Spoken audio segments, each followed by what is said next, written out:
Jesus is not God. Jesus is not God's son. Jesus is a prophet. And this is video number 8. And this is another simple one, because in this video we talk about how Jesus actually prayed to God and how Jesus therefore relied on God and submitted to God's will.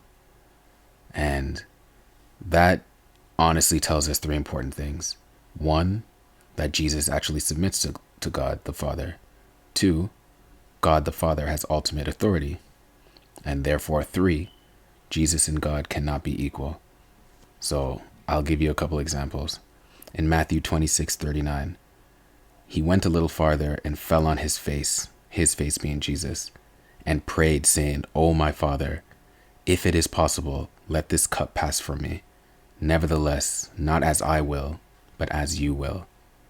So this tells us 2 things. 1, that Jesus actually prostrated and prayed to God the Father.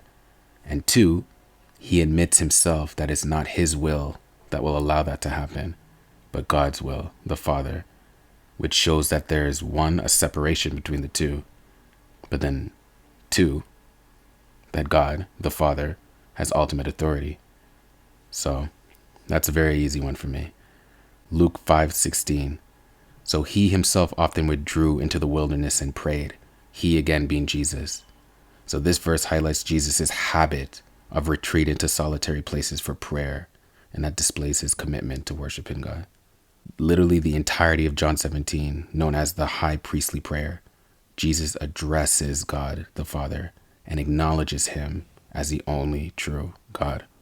So this prayer exemplifies Jesus' worship of God again. And Matthew 11:25, at that time Jesus answered and said, "I thank you, Father, Lord of heaven and earth, that you have hidden these things from the wise and prudent and have revealed them to babes."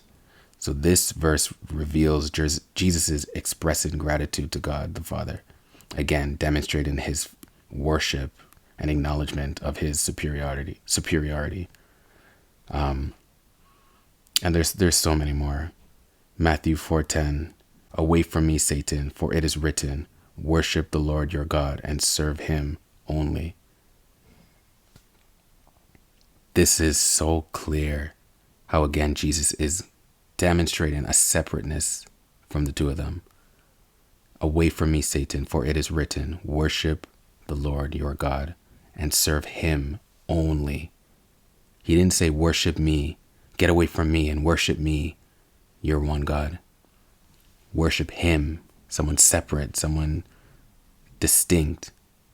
So there's a couple more examples, but I think you get the point. That Jesus himself submits to God. Jesus himself acknowledges God as greater than him. So that's reason number 8. I strongly encourage you and implore you to go and watch the other 7 videos. They're all as simple as the one that you're hearing right now. Like, they're all very clear, very simple. And one thing you're going to notice too, which is a little off topic, is that most of these examples are from the earliest the earliest Gospels, Matthew, Mark, and Luke.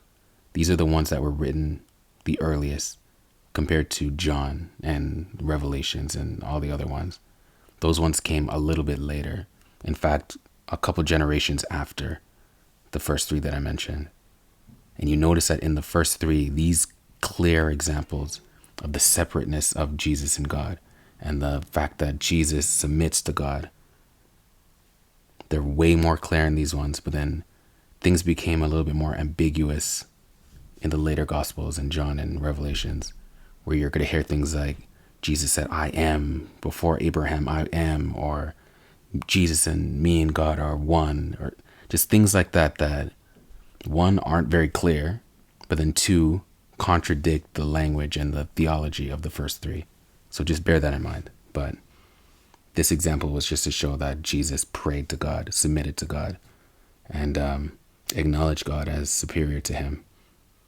If he's God, he would not be saying these things.